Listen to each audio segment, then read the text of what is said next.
अगर आप 1 महीने के लिए शुगर खाना बंद कर देते हैं तो इससे आपकी बॉडी में क्या चेंजेस आएंगी। जैसे हम रोज़ा रखते हैं ठीक इसी तरह से आपने सिर्फ 1 महीने के लिए शुगर फास्टिंग करनी है। हर तरह का मीठा खाना बंद कर देना है। ये जो हम मीठा जहर यानी शुगर खा रहे होते हैं इसमें कोई विटामिन्स नहीं होते, कोई मिनरल्स नहीं होते, कोई फाइबर नहीं होता, ना ही इसमें कोई प्रोटीन होता है। इसमें सिर्फ कैलोरीज होती हैं और ये जो कैलोरीज होती हैं इन्हें आपकी बॉडी ग्लूकोज के तौर पे एज ए एनर्जी के तौर पे, फ्यूल के तौर पे इस्तेमाल करती है। और जो एनर्जी बच जाती है, मतलब जो ग्लूकोज बच जाती है, उसे आपकी बॉडी एज ए ग्लाइकोजन अपने अंदर स्टोर कर लेती है, ताकि जब आप खाना नहीं खाएंगे, जब आप भूखे रहेंगे, जिस पीरियड में आपने खाना नहीं खाना होता उस पीरियड के अंदर आपकी बॉडी उसको एज ए फ्यूल इस्तेमाल करेगी ताकि आप एनर्जेटिक रहें। अब होता क्या है कि फिर हम और खा लेते हैं। मसलन हमने खाना खाया, थोड़ी देर बाद किसी ने बर्गर दिया वो खा लिया, पिज़्ज़ा खा लिया, ऊपर से कोल्ड ड्रिंक पी ली, फिर चाय पी ली। तो ये जो मसलसल शुगर जा रही होती है, यानी जो एक्सेसिव शुगर हम खा रहे होते हैं, इसे आपकी बॉडी एज ए फैट, जो एडिपोज टिश्यूज़ होते हैं, ये वो वाले टिश्यूज़ होते हैं जो कि एनर्जी को स्टोर करते हैं, फैट को स्टोर करते हैं।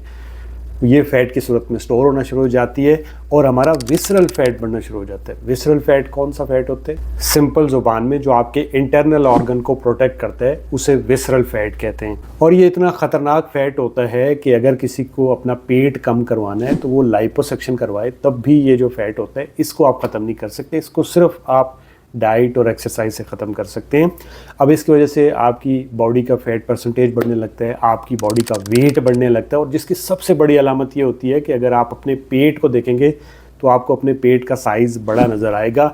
जिसका जितना बड़ा पेट उसने उतना ही ज़्यादा खाना खाया होता है। और जब ये इतना खाना होगा तो फिर आपकी बॉडी अपने दोस्तों को बुलाएगी इस खाने को खाने के लिए। वो दोस्त कौन से होंगे? आपको शुगर हो जाएगी, आपको हाई ब्लड प्रेशर का सामना करना पड़ेगा, आपका हाई कोलेस्ट्रॉल हो जाएगा, आपको हाई ट्राइग्लिसराइड होंगे, हार्ट अटैक का रिस्क बढ़ेगा, आपको फैटी लिवर हो जाएगा, स्ट्रोक हो सकता है। इसी तरह से कैंसर और इस तरह की बेशुमार जो बीमारियां हैं वो बढ़े हुए पेट और बढ़े हुए वज़न के साथ आती हैं। तो अब ऐसी सूरत में आपको कैसे पता चलेगा कि आप चीनी ज़्यादा खा रहे हैं या शुगर ज़्यादा खा रहे हैं? उसके लिए मैंने एक बहुत डिटेल वीडियो बनाया हुआ है जो कि वीडियो के आखिर में मैं दे दूँगा, वो आप ज़रूर देख लीजिएगा। अब अगर आप 1 महीने के लिए शुगर खाना छोड़ते हैं तो सबसे पहला जो फ़ायदा आपको होगा वो ये होगा कि आपकी भूख ख़त्म हो जाएगी, आपकी हंगर सप्रेस हो जाएगी। आपको जो बार बार खाने का दिल कर रहा है, शुगर ज़्यादा खाने की वजह से जो क्रेविंग्स हो रही थी, वो आहिस्ता आहिस्ता ख़त्म हो जाएंगी। शुरू में थोड़ा सा मसला होगा छोड़ने में, बट आहिस्ता आहिस्ता ये ख़त्म हो जाएंगी और आप एनर्जेटिक महसूस करेंगे। दूसरा फ़ायदा ये होगा कि आपको इंसुलिन रेजिस्टेंस में कमी आएगी। इंसुलिन रेजिस्टेंस कम होगी तो आपका वज़न कम होगा। इसके साथ साथ आपकी बॉडी ने जो शुगर की वजह से पानी को होल्ड किया हुआ था, वाटर रिटेंशन थी, उसमें वाज़ह कमी आएगी, जिसकी वजह से आपके पेट के ऊपर जो एक ब्लोटिंग, एक फूला हुआ महसूस हो रहा था, उसके साइज़ में वाज़ह तौर पे आपको कमी महसूस होगी। और आपके वज़न में अगर आप कुछ भी नहीं करेंगे तो 2 से 3 किलो आपका वज़न कम हो जाएगा। तीसरा फ़ायदा ये होगा कि आपके चेहरे के ऊपर जो पफिनेस है, जो सूजन है, उसमें आपको वाज़ह तौर पे कमी देखने को मिलेगी। चौथा फ़ायदा, अगर किसी को एक्ने या पिंपल्स होते हैं तो उसमें कमी आ सकती है। मोस्टली ख़वातीन को ये मसला होता है। और आपने ये देखा होगा कि जब भी आप मीठी चीज़ कोई भी खाते हैं उसकी फ़ौरन बाद आपको पिंपल्स निकल जाते हैं। तो अगर आप मीठा खाना छोड़ देंगे तो लिटरली आपकी ये वाली प्रॉब्लम फिक्स हो जाएगी।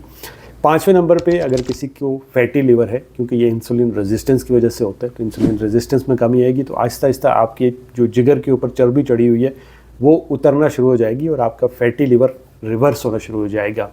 छठा फ़ायदा इसका ये होगा, बैड कोलेस्ट्रॉल, जो गंदा वाला कोलेस्ट्रॉल होता है, LDL, उसमें कमी आएगी और ख़ासकर आपके ट्राइग्लिसराइड इस शुगर के छोड़ने से कम हो जाएंगे।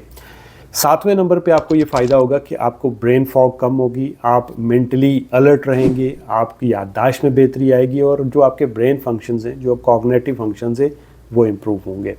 8वें नंबर पे अगर आपके जोड़ों में दर्द है या फिर आपकी बॉडी में कहीं भी इन्फ्लामेशन है तो इस शुगर के छोड़ने की वजह से वो जोड़ों का दर्द कम हो सकता है। वो आपकी बॉडी में जो इन्फ्लामेशन है, जो सूजन हुई है, वो कमी आ जाएगी। अगर आपके घर में बड़े बुजुर्ग हैं तो उनकी अगर आप शुगर खाना कम कर देते हैं तो इससे उनके जोड़ों में वाज़ह तौर पे आपको कमी देखने को मिलेगी। नंबर 9, आखिरी फ़ायदा इसका ये है कि जब आप शुगर खाना बंद कर देते हैं तो बहुत सारे आप माइक्रोब्स जो होते हैं, जो बैक्टीरिया होते हैं, जो वायरसेस होते हैं, जो फंगाई होते हैं, जो कैंसर सेल्स होते हैं, आप उनकी फीड को बंद कर देते हैं, जिसकी वजह से आप मुख्तलिफ़ किस्म के बैक्टीरियल इन्फेक्शन से बचे रहते हैं। जैसे अगर आपके जो डेंटल बैक्टीरिया होते हैं, अगर आप उनको फीड प्रोवाइड नहीं करेंगे तो आपको जो कैविटी बन रही है, जो आपके दांत गल सड़ रहे हैं शुगर की वजह से, वो ठीक हो जाएंगे।